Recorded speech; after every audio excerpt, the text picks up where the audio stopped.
السلام علیکم. السلام علیکم. شکراً. میرا نام محمد حسن ہے, ایس کا تعلق ہے. حضرت آئے انما یخشی اللہ من عبادہ العلماء. شکریہ. الحمدللہ, اللہ آپ کو سلامت رکھے. آمین. اور آپ کے ملفوظات جو ہمارے اندر ہے ہماری روح میں اس کا عملی طور پر میرے لیے تو حاضر فرما دیں. اور حضرت ایک بہت میرے دل کی بات ہے, اور میں چاہتا ہوں کہ ہمارے یونیورسٹی کو بھی بیٹھی ہے, آپ کے تبسم سے ہمارے دلوں میں بیٹھ جائے کہ آج ہم ایک دور میں زندہ ہیں. لقد خلقنا الانسان فی کبد. اللہ نے انسان کو ایک سچویشن میں پیدا کیا اور ہم کچھ زیادہ ہی ٹائٹ سچویشن میں, اور وہ ہم اسلام و فوبیا کے ایج میں. ہمارا انٹریکشن مغرب کے ساتھ اور مغربی تہذیبوں کے ساتھ اچھا نہیں چلتا. آپ کہاں سے نصیحت فرمائیں کہ بحیثیت اس امت کے نوجوان ہونے کے ہم وہ ڈائلاگ کہاں سے شروع کریں؟ ہمارے امام المتقین کا در ہماری لیے کھلا ہے, وہ آپ کی بات کہ ہماری آنکھیں نابینا ہے کہ ہم ان کو دیکھ کی بات, تو وہ کہاں سے ہم شروع کریں؟ آپ جیسے حضرات ہماری پوری روحوں کو نوجوان کر دیں, یہ بتا کر کہ اسلام و فوبیا کی ایک تو یلغار ہمارے معاشرے میں بھی کہ ایک داڑھی والے کو دیکھ کے ایک بغیر داڑھی والا ڈرتا ہے, اور ایک بغیر داڑھی والے کو دیکھ کے ایک داڑھی والا فتویٰ صادر کرنے پہ ہماری اپنی بھی اور اس طرح مغربی تہذیب کی بھی جو پوائنٹ آف انٹریکشن ہے وہ کہاں سے شروع کیا ہے؟ بہت شکریہ. دیکھیے, ہمیں اس باب میں دو باتوں کی طرف توجہ کرنی ہوگی. ایک تو یہ یقین کرنا ہوگا یا اس کو سمجھنا اور باور کرنا ہوگا کہ مسلمانوں سے دشمنی ازلی ہے, پرانی ہے. اسلام کیونکہ بہت بڑی تہذیب کو جھنجھوڑ کر ایک نئی چیز لانے والا عنوان ہے. ہزاروں سال کی تہذیبوں کو اسلام نے جھنجھوڑا اور ایک نئی چیز پیش کی اسلام نے, یعنی نبی مکرم نے, اور پھر نبی کے صحابہ کرام نے, اور پھر اہل بیت نے. تو وہ جو دشمنی شروع ہوئی اس وقت سے, اس دشمنی کا تسلسل ہے, نسلوں میں منتقل ہو رہی ہے دشمنی.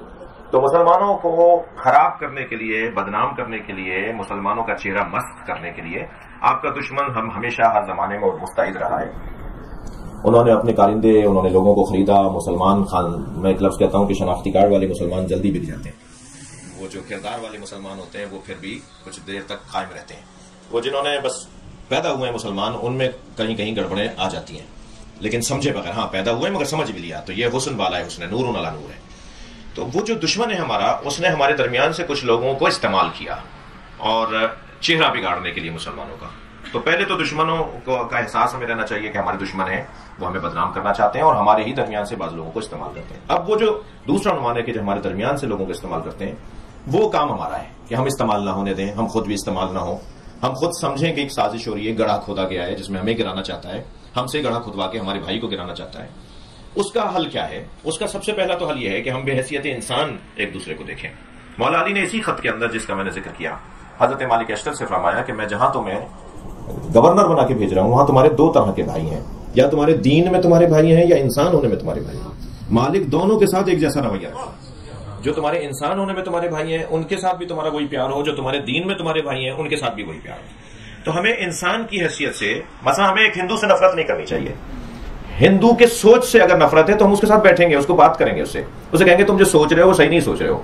اس کے ساتھ گفتگو کریں گے, اس کے ساتھ کھائیں گے پیئیں گے, اس کے ساتھ ملیں گے, اس کے ساتھ دوستی کریں گے, تب ہم اس کو ٹھیک کر پائیں گے اگر ہم نے یہ سمجھ لیا کہ وہ ٹھیک نہیں ہے. ایسے ہی عیسائی, ایسے ہی مثلا اگر کوئی شیعہ سنی کو ٹھیک کرنا چاہتا ہے, کوئی سنی شیعہ کو ٹھیک کرنا چاہتا ہے, کوئی دیوبندی بریلوی بنانا چاہتا ہے, کوئی بریلوی مثلا شیعہ دیوبندی بنانا چاہتا ہے, جو کچھ کرنا چاہتا ہے اسے پہلے پیار تو دینا پڑے گا, محبت دینی پڑے گی, بات کرنی پڑے گی اسے. اور یہ پہلا بنیادی کام ہے کہ ہم گفتگو کا دروازہ بند نہ کریں, ملاقاتوں کے دروازے بند نہ کریں. ہم نفرتوں میں اس حد تک نہ چلے جائیں کہ جیسے آپ نے مثال دی کہ داڑھی دیکھ کر ایک تصور بنا لیا, یا مثال داڑھی منڈی ہوئی ہے تو ایک تصور بنا لیا. اگر ہماری کسی بہن نے حجاب پورا نہیں کیا ہوا تو ہم نے اسے کافر کر دیا. کسی نے نقاب وقاب لگائی ہے تو ہم نے کہا یہ تو بیوی کی کنیز آ گئی ہے. تو فوراً ہم فیصلے نہیں سنائیں. جی ہاں, فوراً ہم فیصلے نہ سنائیں. تھوڑا سا اگر ہم کسی کو اپنے خیالات سے متفق کرنا چاہتے ہیں تو ہمیں دروازے بند نہیں کرنے ہوں گے. تو انسانی قدروں کو اور انسانی اقدار کو ہمیں اولویت دینی ہوگی, ہماری یہ الجھنیں دور ہو سکتی ہیں. جی السلام. فرسٹ آف آل آپ نے کہا کہ جو قرآن کا موضوع ہے وہ انسان, اور انسان میں بھی جو نوجوان ہیں وہ, تو اس وقت بینگ کے انسان کے ناطے اس وقت جو سب سے بڑی ہمارے اوپر ذمہ داری ہے وہ قیامت کبریٰ امام سے چل رہی ہے. تو اس میں ہمیں اب وہ دیکھنا ہے کہ ہماری ذمہ داری کیا بنتی ہے امام کے اوپر. اور بینگ اے یوتھ جو ہے تو ہمیں کس طرح سے سسٹم کو لے کے چلنا چاہیے, یا سسٹم کو ایک ڈیوائز کرنا چاہیے, سسٹم کو ماڈیولیٹ کرنا چاہیے تاکہ ہم امام کے انتظار کے لیے وہ کہتے ہیں بی پریپیئرڈ. اور کیونکہ امام نے آپ نے کہا کہ پہلے ایسے نہیں آنا جب تک ہم وہ کرائٹیریا وہ سسٹم سیٹ اپ نہیں کریں گے, اس تھریش ہولڈ تک نہیں جائیں گے جس پہ امام نے ظہور کرنا ہے, جس کا ہوگا. سو اس کے لیے ہماری بینگ اے اسٹوڈنٹ یا اکیڈیمک جو لائف ہے, سو سو اس میں ہمیں کس اپروچ کے ساتھ چلنا چاہیے کہ ہمارے پاس وہ کرائٹیریا سیٹ ہو سکے, وہ ایک پلیٹ فارم بن سکے کہ اگر کس ٹائم بھی حجت آ جائیں تو ہم ریڈی ہوں, مینس کہ ہم انہیں کہہ سکیں کہ وی گڈ فار یو. سو ہمیں کس اپروچ کے ساتھ دیکھیے, پہلے تو یہ ذہن سے ہمیں نکالنا ہوگا کہ ہمیں امام کے آنے پر وہ پتھر کے زمانے میں ہمیں لے جایا جائے گا, گاڑیاں ساری ختم ہو جائیں گی, موبائل سارے چھین لیے جائیں گے. یہ ہمیں ذہن سے نکالنا ہوگا, ایسا نہیں ہے. اور اگر ایسا کسی نے سوچا ہوا بھی ہے تو معقول نہیں ہے یہ بات. یعنی ابھی ہم نہیں سمجھ سکتے اس بات کو, ہم سمجھنا بھی نہیں چاہتے کیونکہ کسی حد تک یہ وقت ضائع کرنے والی بات ہے. مسلسل مادی دوڑ ہے, مسلسل. کیا ایسے پہلے کبھی ہوا ہے کہ جو اب ہو جائے گا؟ کہ مثلاً فرض کریں 2000 سال پہلے ایسا ہوا تھا کہ 6000 سال پیچھے چلے گئے وہ لوگ. تو ہم اس بحث میں جا کر اپنا وقت ضائع کریں گے. اگر کوئی حدیث کہیں سے کوئی لے بھی آئے, کوئی بات کوئی کر بھی لے کہ صاحب تلواریں چلیں گی اور تیر چلیں گے, تو ہم اس میں اپنا وقت ضائع کریں گے. تو ہمیں پہلے تو یہ ذہن سے نکالنا چاہیے کہ ہمیں پیچھے نہیں جانا ہے, مادی دوڑ میں بھی ہمیں آگے ہی جانا ہے. پھر اب امام کے آنے پر جب حضرت آئیں گے اور جب ظاہر عدل و انصاف سے پر کریں گے تو ہم یا تو ظالم ہوں گے یا عادل ہوں گے. دو ہی صورتیں.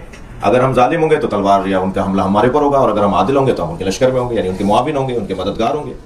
تو ہونا تو یہ چاہیے کہ ہم ان کے مددگار ہوں, کیونکہ ہم ظلم کو پسند نہیں کرتے فطری طور پر. ہم خود تنگ آئے ہوئے ہیں ظلم و زیادتیوں سے, تو جب ہم تنگ آئے ہوئے تو جو آنے والا ہے وہ تو ظلم و زیادتی کو ختم کرنے آ رہا ہے, تو ہم اس کا ساتھ دیں گے. تو کیا کریں کہ ہم ان کا ساتھ دیں گے؟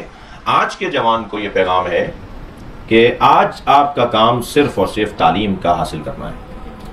آپ کا کام سیاست کرنا نہیں ہے, آپ کا کام زندہ باد مرد آباد کرنا نہیں ہے. ہاں, اپنے حقوق کے لیے کر لیجیے گا علاقے میں, لیکن وہ تعلیم کے حق کی خاطر اگر آپ بات بھی کر رہے ہو تو شاید وہ آپ کو سیاست کرنے کی اجازت دی جائے.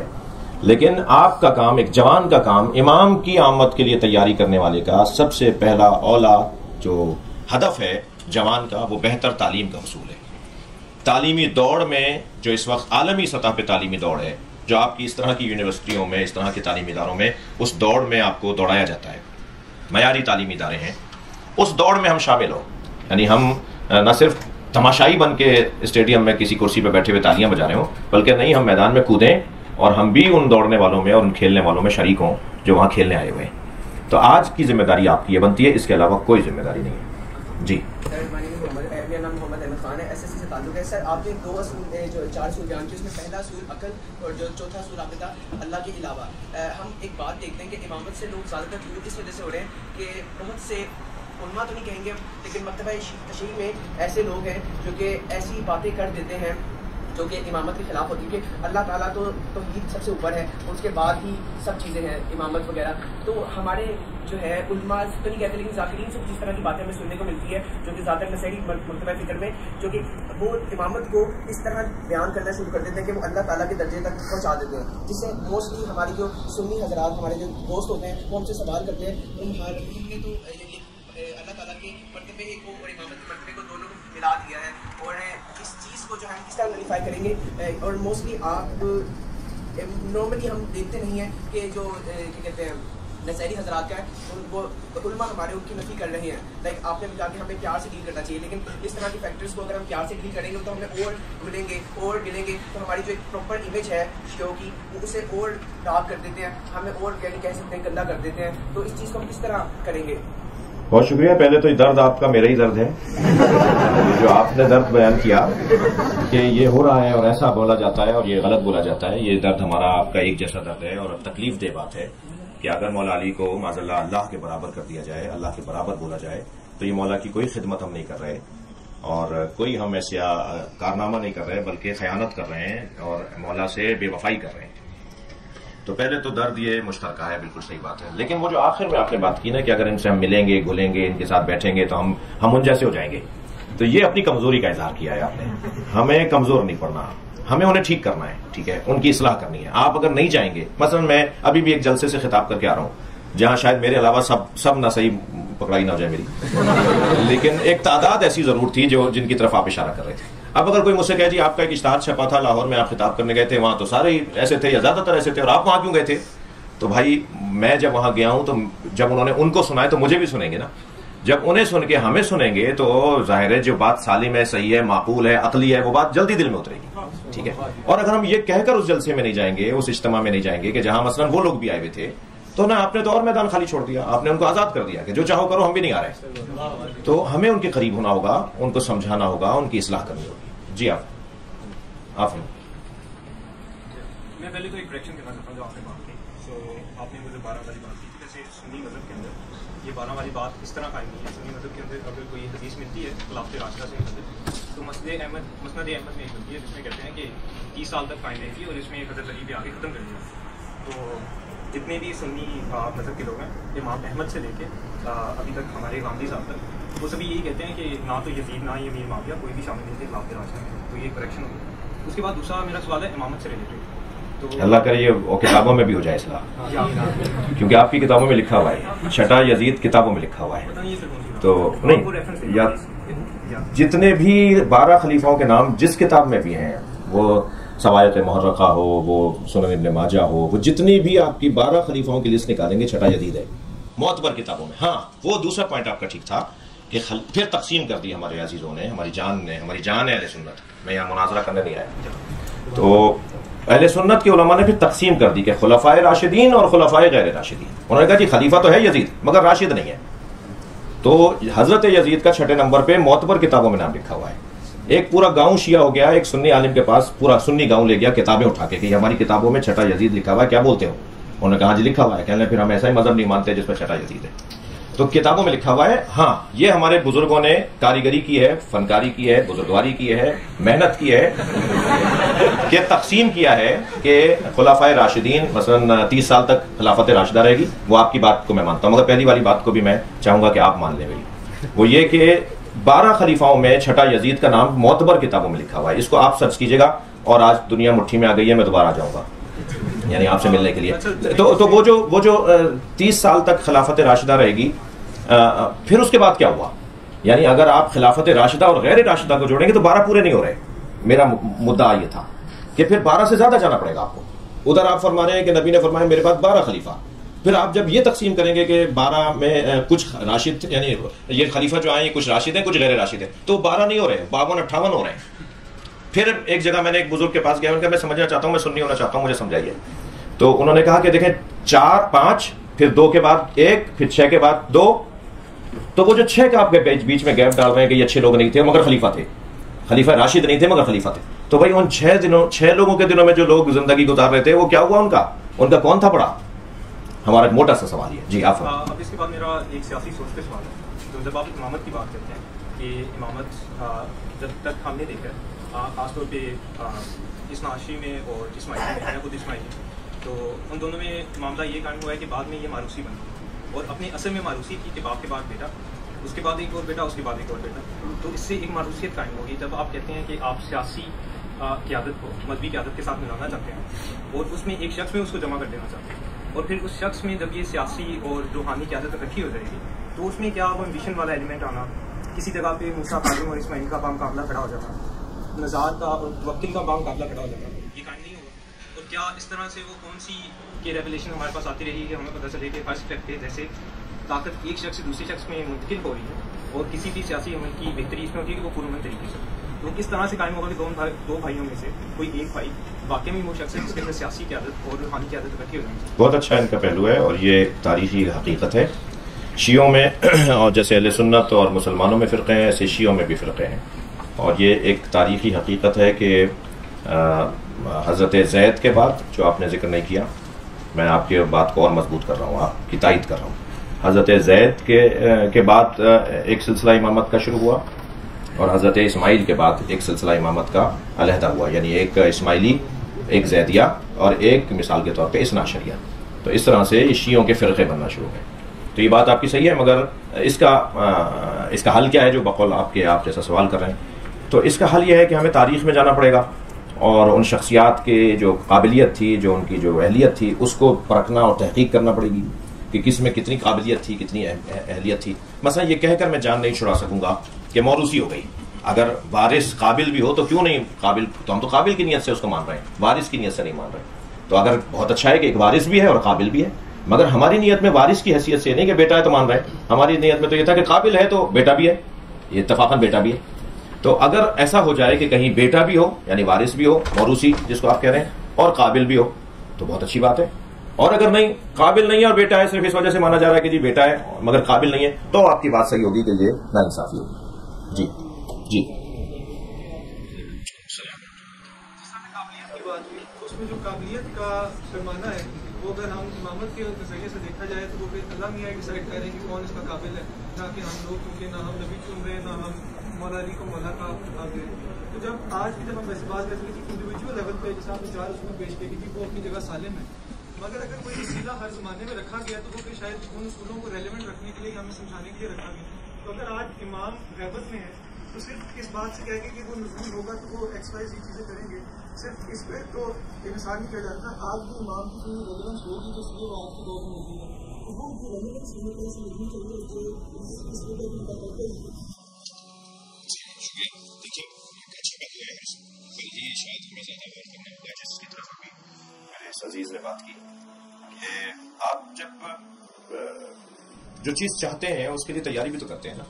مثلا آپ چاہتے ہیں کہ آپ کا گھر اچھا ہو تو اس کے لیے تیاری کریں گے، گاڑی اچھی ہو جائے تو اس کے لیے تیاری کریں گے۔ تو جو بھی چیز آپ چاہتے ہیں تو ہم چاہتے کیا ہیں امام کے ظہور کے بعد؟ ہم امام کے ظہور کے بعد چاہتے ہیں کہ عدل و انصاف ہو، ظلم و جور کا خاتمہ ہو، سب خوشحال رہیں، ایک اچھی فضا، ایک اچھا ماحول زمین کو نصیب ہو رہا ہو۔ ہم یہ چاہتے ہیں نا، یعنی آج جو الجھنیں ہیں ان الجھنوں سے ہم نکلنا چاہتے ہیں، اور امام آ کے یہ کریں گے تو ہم چاہتے ہیں کہ بہت اچھا فلاں ہو اور خود ہم اس کے خلاف جا رہے ہوں، تو یقیناً یہ معقول بات نہیں ہے۔ ہمیں جو ہم چاہتے ہیں، یعنی امام کے آنے کے بعد جو کچھ ہوگا اس کے لیے ہمیں خود سے بھی تو آمادہ ہونا چاہیے، مانوس ہو جائیں گے، عادت ہو جائے گی ہمیں۔ مثلا اگر ہمیں ایک چیز کی عادت ہی نہیں ہے اور ہمیں یہ پتا ہے کہ جب وہ آئیں گے تو اس عادت کے خلاف کام ہوگا، تو پھر تو میں تو ان کی زد میں آ جاؤں گا، یا میں ان کے مخالف اور مقابل میں آ جاؤں گا۔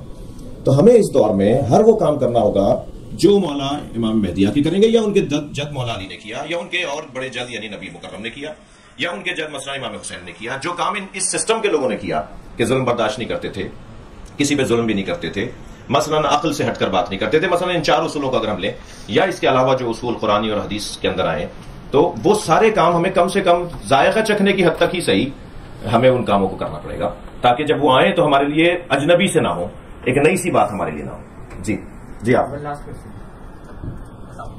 علیکم۔ میرا نام میں لا اسٹوڈنٹ میں آتا ہوں، پچھلے 2 سال ہوئے ہیں، وہ شاید ذہنی سوال تھے میرے ذہن میں سوال تھے، لیکن آپ سے سوال ہے کہ کیا اسلام میں سیاسی قیادت اور ریلیجس قیادت کو الگ الگ رکھا گیا، اور اگر نہیں تو اسلام میں سیاسی قیادت کا انتخاب کا طریقہ کیا بتایا گیا ہے، اور اگر وہی طریقہ جو آج ہم فالو کریں دنیا نے بنا دیا ہے، کیونکہ ہم پہلے بھی گفتگو کر چکے ہیں کہ قرآن کا مخاطب جو ہے وہ ایک انسان ہے یا مادہ نہیں، لیکن انسانوں کو زندگی گزارنے کے لیے ایک طریقہ چاہیے تھا، ایک لیڈر چاہیے تھا، نیشن اسٹیٹس کا کانسیپٹ بن گیا۔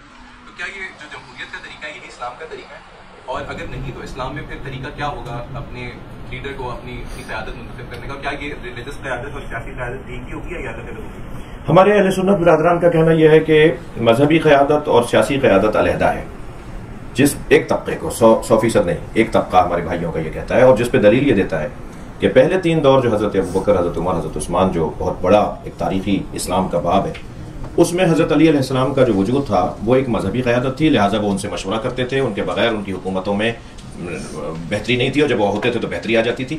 تو مذہبی قیادت مثلا حضرت علی کے پاس تھی، اور سیاسی قیادت مثلا انتظامی امور مثلا خلفائے ثلاثہ کے پاس تھے۔ مثلا ایک خیال یہ ہے، اور اس پہ اور بہت سارے دلائل بھی ہیں، بہت سارے شواہد بھی ہیں، اور ایسا نظر بھی آتا ہے، لیکن اہل تشیع کا نظریہ یہ ہے کہ مذہبی قیادت اور سیاسی قیادتیں 2 علیحدہ نہیں ہیں، کیونکہ مذہب ہی انسان کو اچھا انسان بن کر ایک انسانی اچھا معاشرہ بنا کر مذہب رہنمائی کرتا ہے اس کی، یعنی مذہب رہنمائی کرتا ہے کہ ایک اچھا انسان کیسے بنے گا، ایک اچھا معاشرہ، انسانی معاشرہ کیسے بنے گا۔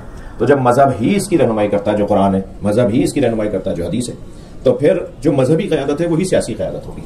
یعنی نبی مکرم نے جو مثلا ہم کہتے ہیں جو غدیر میں جو من کنت مولا فہذا علی مولا کہا، وہ جو اعلان مولا کیا آپ نے کہ میرے بعد میں جس کا مولا ہوں علی اس کا مولا ہے، تو یہ سیاسی قیادت اور مذہبی قیادت 2 تقسیم کرنے والی بات نہیں ہے، ایک ہی قیادت کی بات کی تھی، جو وہ سیاسی قیادت بھی ہے وہ مذہبی قیادت بھی ہے۔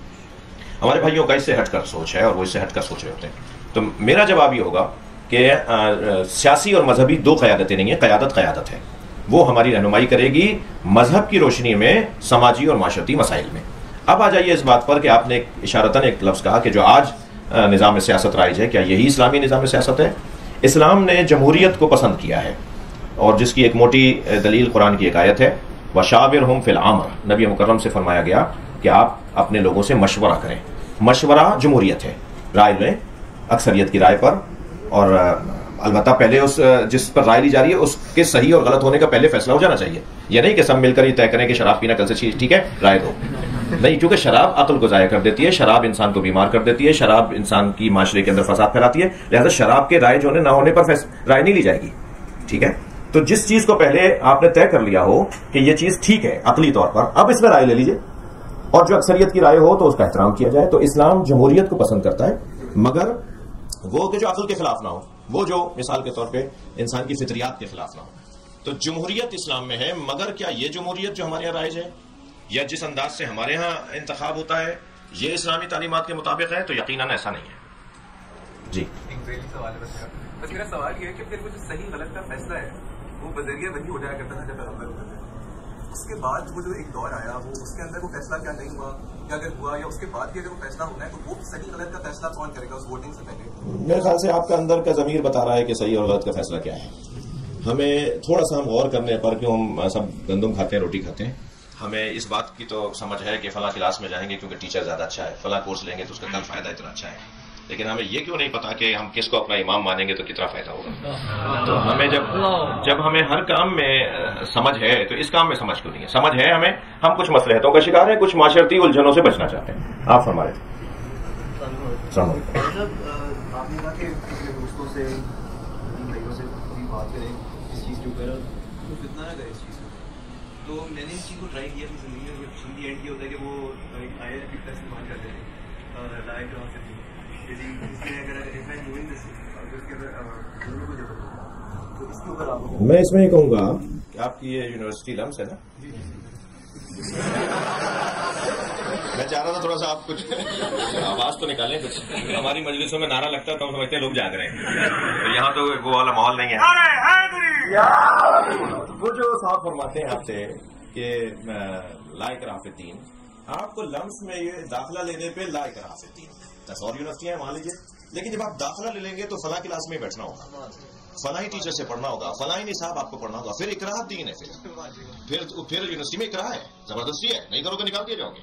تو انہیں کوئی سمجھائے کہ جب تک آپ باہر تھے لائق رافتین، لیکن جب آپ آ گئے نماز پڑھنا پڑے گی بھائی، آپ کو روزہ رکھنا پڑے گا، آپ کو جھوٹ سے بچنا پڑے گا، آپ کو غیبت سے بچنا پڑے گا، آپ کو یہ سارے کام پتا کل کو کہہ کہ جی میں تو غیبت کروں گا لائق رافتین میری مرضی تو نہیں ہوگا. تو تم نے جب پڑھ لیا، ایڈمیشن لے لیا، داخلہ لے لیا، اپنا کارڈ بنوا لیا، تو پھر تو اکراہ مسلسل اکراہ.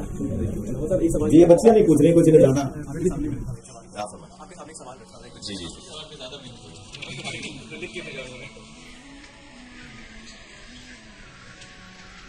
سوال کر رہے ہیں کہ حضرت مہدی غیبت میں کیا کردار ادا کر رہے ہیں.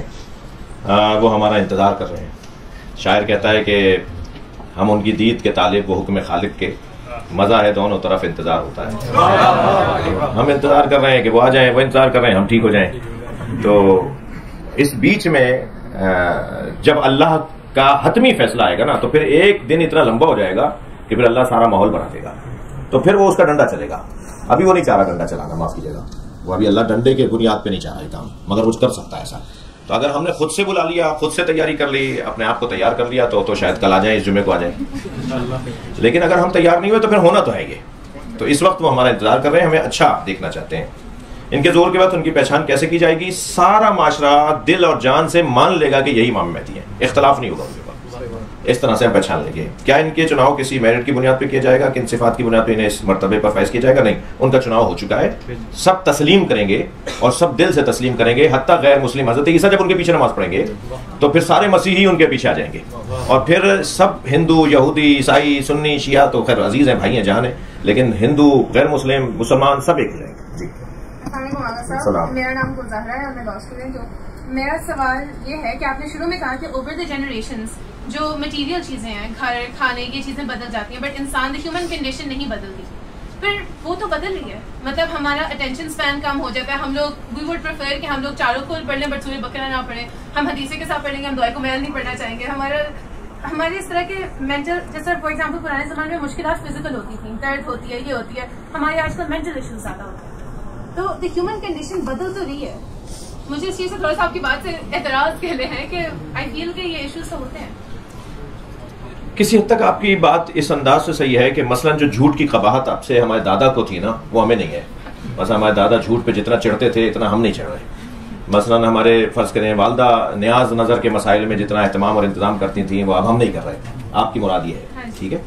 تو یہی تو کام ہے ان مجلسوں کا اور ان نشستوں کا یہ مکہ آپ کو جو بلایا جاتا ہے، یہ زیارتوں پر آپ کو بلایا جاتا ہے، یہ جو حج کے لیے آپ کو واجب کیا جاتا ہے، یہ جو آپ کو صبح شام حی علی الصلاۃ کی آواز آ رہی ہوتی ہے، یہ بار بار جو آپ کو بلایا جا رہا ہے، یہ ایک ہی چیز بار بار دن میں 5 دفعہ وہی بات وہ اس لیے کروائی جا رہی ہے تاکہ ہم پلٹیں اس بات کی طرف کہ وہ ہمارے احساسات اور جذبات ہمارے مان نہ پڑنے پائیں، اس پہ گرد نہیں آ جائے، سالم رہیں.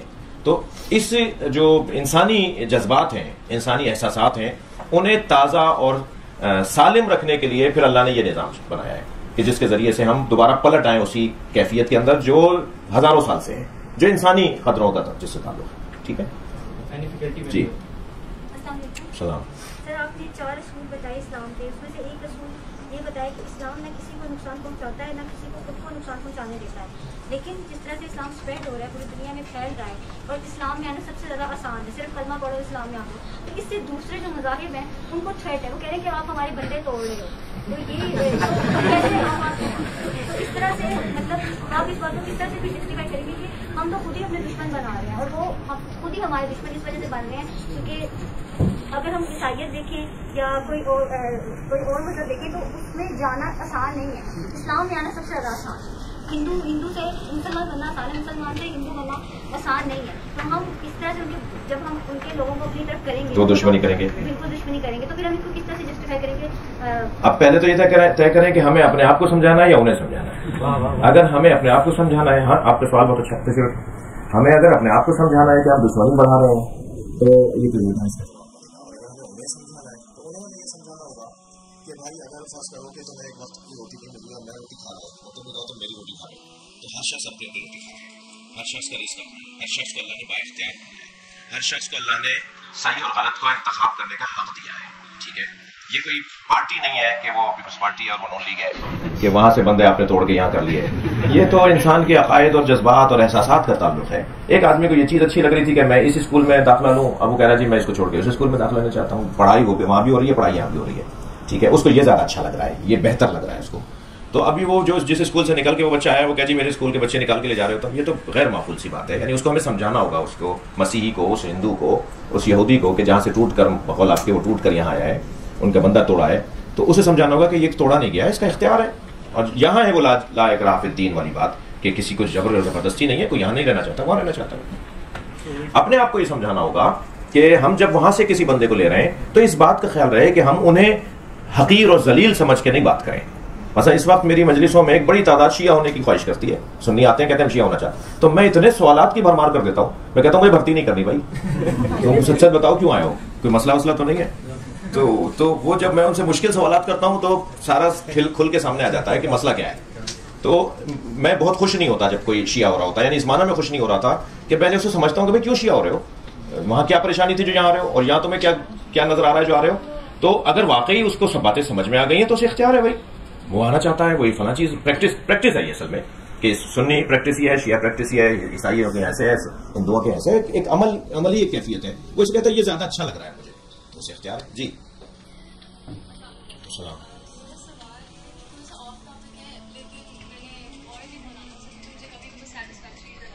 اللہ کرے آج ہو جائے.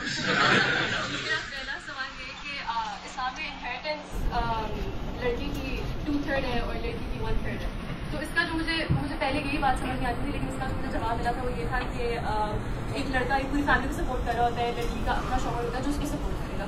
مجھے یہ بات چلے ایون تو میں یہ بھی بائی نہیں کرتی، لیکن چلے ہو جائے گا یہ کیونکہ لڑکی کا پیسہ تو اپنا ہی ہوگا، لیکن مجھے یہ بات چلے سمجھ آ گئی اگر کسی لڑکی کی شادی ہوئی اور اس کے ماں باپ کا انتقال ہو گیا اور اس کا بھائی اس کو سپورٹ نہیں کرتا تو اس کا بھی حصہ 1/3 ہوگا. اور دوسرا میرا سوال یہ کہ کہتے ہیں کہ سب سے بڑے بیٹے پہ ماں باپ کے انتقال کے بعد اس کا روزہ اور اس کے روزے اور نماز فرض ہوتی ہے. تو اگر کسی کی میں نے جس سوال کیا تھا مجھے جواب دیا تھا کسی کا بیٹا نہیں ہے تو وہ یہ میک شیور کرے اس کی نمازیں پڑھیں گے. یہ کوئی سیٹسفیکٹری جواب نہیں تھا مجھے کیونکہ آپ ڈس ایڈوانٹیج میں اگر آپ کو بیٹا نہیں ہے تو اس کے پلیز جواب. جی میں پہلے دوسرے سوال کا جواب دیتا ہوں کہ اگر بڑے بیٹے پہ والدین کی نمازیں اور ان کے واجبات، اور بھی سارے واجبات نہیں، نماز روزہ اور بعض کے نزدیک حج، پہلے تو یہ اجتہادی مسئلہ ہے. ٹھیک ہے، یہ مسلمات میں سے نہیں ہے مسئلہ، یعنی یہ قرآن کی واضح آیت اور صحیح حدیث اس کے اوپر موجود ہو، اور اگر صحیح کسی کے نزدیک ہو اور کسی کے نزدیک نہ ہو تو پھر ہم کیا کریں گے. تو یہ بحث اجتہادی بحث ہے، اور اجتہادی بحثوں میں ہمیں سنجیدہ نہیں ہونا چاہیے، نہیں لڑنا نہیں چاہیے. ٹھیک ہے اگر آپ اس طرح سے کرنا چاہ رہے ہیں اور آپ کو فلاں فتویٰ سمجھ میں آیا ہے آپ اس پہ عمل کریں، مگر اس پہ ہم ہندوستان پاکستان کا بارڈر بنا کے کھڑے جائیں تو یہ ٹھیک نہیں ہے۔ تو بڑا بیٹا اگر موجود ہے اور وہ نہیں پڑھ رہا، بیٹی چاہ رہی پڑھنا، تو بھائی کیوں نہیں بیٹی پڑھ سکتی ہے؟ بیٹی پڑھ سکتی ہے، اسے اپنے ماں باپ کی نماز اور ان کے واجبات جو ترک ہو گئے، رہ گئے، جو یاد ہیں مسلم ہے کہ چھٹ گئے، انہیں پڑھ لینا چاہیے۔ تو جہاں تک وہ میراث والا مسئلہ ہے نا، تو دیکھیں جن احکامات پر قرآن کی صریح آیتیں موجود ہیں نا، ان پر ہمیں ماننا اور سمجھنا یہ دو علیحدہ باتیں ہیں۔ سمجھ میں اگر مجھ سے آپ کو سمجھ میں نہیں آئے تو آپ یہ نہیں کہیں گے میں نہیں مانتی، کیونکہ میں سمجھا نہیں پایا، یا میرا علم کم تھا، یا میرے پاس الفاظ نہیں تھے کہ جو میں آپ کو سمجھا سکتا، مگر آیت ہے بھائی، قرآن کے صریح حکم ہے، لہٰذا اس کا تو انکار نہیں ہوگا۔ مولانا سے میں نہیں سمجھ پائی، مولانا کو آتا ہی نہیں تھا بتانا، یہ بات آپ کی ٹھیک ہوگی۔ جہاں تک یہ بات ہے کہ بیٹے کے 2 حصے اور بیٹی کا 1 حصہ، تیسرا حصہ بیٹی کا اور مثال ڈبل حصہ بیٹے کا، تو پہلے تو یہ ذہن میں رہے کہ یہاں بھی فقہ جعفریہ میں اور فقہ غیر جعفریہ میں، یعنی دیگر مذاہب اربع جو ہے اور فقہ جعفریہ، ان میں ایک موٹا سا فرق ہے۔ مثلا اکیلی بیٹی اگر ہے اور بیٹا کوئی نہیں ہے تو فقہ جعفریہ میں سارا مال بیٹی کو دیا جائے گا، اور غیر شیعوں میں یہ ہے کہ آدھا مال بیٹی کو دیا جائے گا، آدھا مرنے والے کے بہن بھائیوں کو دیا جائے گا۔ فقہ جعفری میں کہ نہیں، بہن بھائیوں کو کچھ نہیں دیا جائے گا، سارا مال بیٹی کو دیا جائے گا۔ یہاں اول اور تعصیب کی ایک ہمارے مدرسے کے اندر یعنی فقہی اصطلاح ایک استعمال ہوتی ہے۔ اہل سنت اول کے قائل ہیں یعنی آدھا پر کسی اور کو دے دو، اور شیعہ تعصیب کے قائل ہیں کہ سارا مال بیٹی کو دے دو، ٹھیک ہے۔ تو فقہ جعفریہ میں میراث میں بیٹی کو دیگر مذاہب کی نسبت زیادہ حق حاصل ہے، پہلے تو یہ آپ کے ذہن میں رہے۔ دوسری بات یہ کہ وہ کہ آدھا بیٹی کو اور پورا بیٹے کو اور 2 حصے بیٹے کو اور 1 حصہ بیٹی کو، یہ کیوں اسلام نے رکھا ہے؟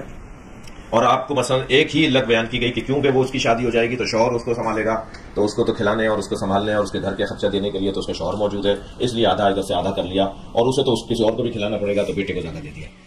تو یہ ایک حکمت ضرور ہے، لیکن اس کے علاوہ بھی حکمتیں ہو سکتی ہیں۔ ایسا ممکن ہے ایک حکمت ہو جو آپ کو یہ سمجھ میں نہیں آئی، اس کے علاوہ بھی کچھ حکمتیں ہو سکتی ہیں کہ اس لیے ایسا کیا گیا ہے، اس لیے ویسا کیا گیا ہے۔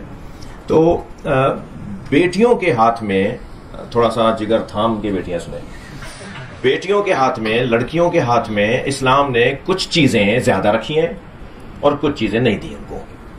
وہ چیزیں زیادہ دی ہیں، زیادہ کام دیا ہے ان کو، زیادہ اختیارات دیے ہیں، زیادہ اہمیت دی ہے، زیادہ ان کو پاور دیا ہے، اور کچھ چیزیں جو انہیں نہیں دی ہیں، ان دونوں کا جو ایک علت نکلے گی نا، وہ سماجی اور معاشرتی مسائل ہیں۔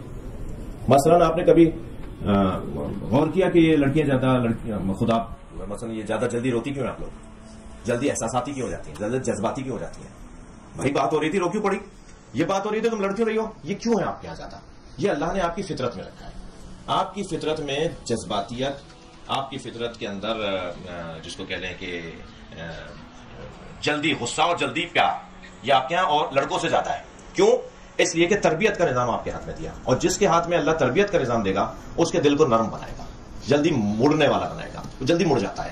جس کا دل جلدی مڑ جاتا ہو اس کے ہاتھ میں اللہ نظام میں تربیت دے گا، سنبھالنا، تربیت کرنا، تعلیم دینا۔ آپ دیکھیں اسکولوں کے اندر جو خاص طور پہ چھوٹے بچوں کے اسکول ہیں، ٹیچنگ اسٹاف زیادہ تر بچیوں پر لڑکیوں پر مشتمل ہوتا ہے۔ کیوں؟ اگر مرد ماں تو وہ تو کبھی اسے مارے گا، کبھی اسے مارے گا، کبھی اس کا کان کھینچے گا، کبھی کہے گا جی میں تو دوسرے دن استعفیٰ دے دے گا، میں نہیں پڑھا سکتا بھائی چھوٹے چھوٹے بچوں کو۔ لیکن زیادہ تر یہ لڑکیاں آپ لوگ کیوں پڑھا رہے ہوتے ہیں؟ کیونکہ آپ کے اندر ایک نرمی اللہ نے رکھی ہے، ایک رافت رکھی ہے، ایک لفظ اس کو صحیح استعمال کیجیے گا، پیار رکھا ہے آپ کے اندر، ٹھیک ہے؟ تو اس وجہ سے آپ کی ذمہ داریاں بھی کچھ کم کر دیں۔ جب ذمہ داریاں آپ کی سماجی کم کر دیں تو پیسے بھی کم لے دو، پیسے بھی ان کے پاس کم ہونے چاہیے۔ ان کے پاس پیسے زیادہ کیوں ہو جب انہیں کام ہی نہیں کرنا؟ زیادہ باہر کا بھاگ دوڑ کا کام کرنا ہے اس بندے کو، تو اس کے پاس تھوڑا سا پیسہ زیادہ ہونا چاہیے۔ جی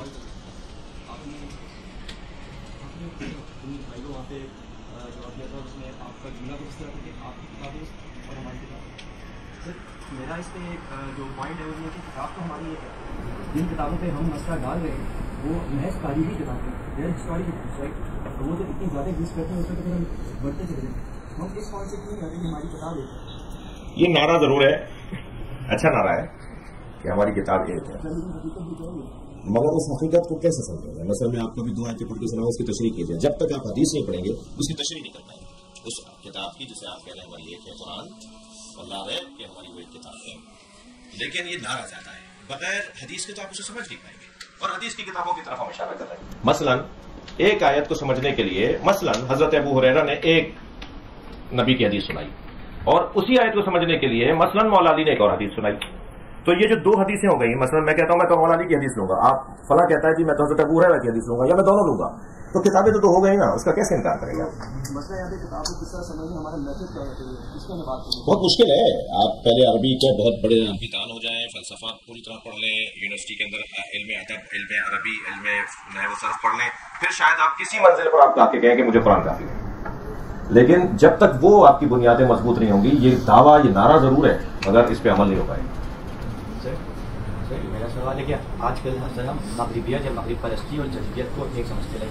مسلمان جدید ہو سکتا ہے لیکن بس آخری سوال لے رہے ہیں میں اس کے لیے، لیکن مغرب پرست ہونا ضروری تو نہیں ہے. لیکن پاکستان میں یا پوری مسلم دنیا میں کچھ ملکوں کو چھوڑ کے مطلب جدیدیت کا معیار یہ ہے کہ مغرب پرستی بھی ہو. تو انسان مطلب کیسے جدید ہو مغرب کو فالو کیے بغیر؟ علامہ اقبال کے دو مصروں کو قاعدہ بنا لینا چاہیے اس سوال کے جواب میں. علامہ اقبال کہتے ہیں کہ خیرہ نہ کر سکا مجھے جلوے دانش فرہنگ. گئے تھے نا، یورپ گئے تھے، وہاں پڑھنے گئے، مگر وہاں کا اثر لے کر نہیں آئے. کیوں نہیں اثر ہوا؟ خیرہ نہ کر سکا مجھے جلوے دانش فرہنگ، سرما ہے میری آنکھ کا خاک مدینہ و نجف. تو اگر ہم مدینہ منورہ کو اور نجف اشرف کو اپنے لیے آئیڈیل بنا لیں تو ہم پھر ساری دنیا میں گھوم پھرتے رہیں، ہم پہ کوئی اثر نہیں ہوگا. اللہ آپ سب کو خوش رکھے. میری کوئی بات ناگوار گزری ہو تو معاف کیجیے گا.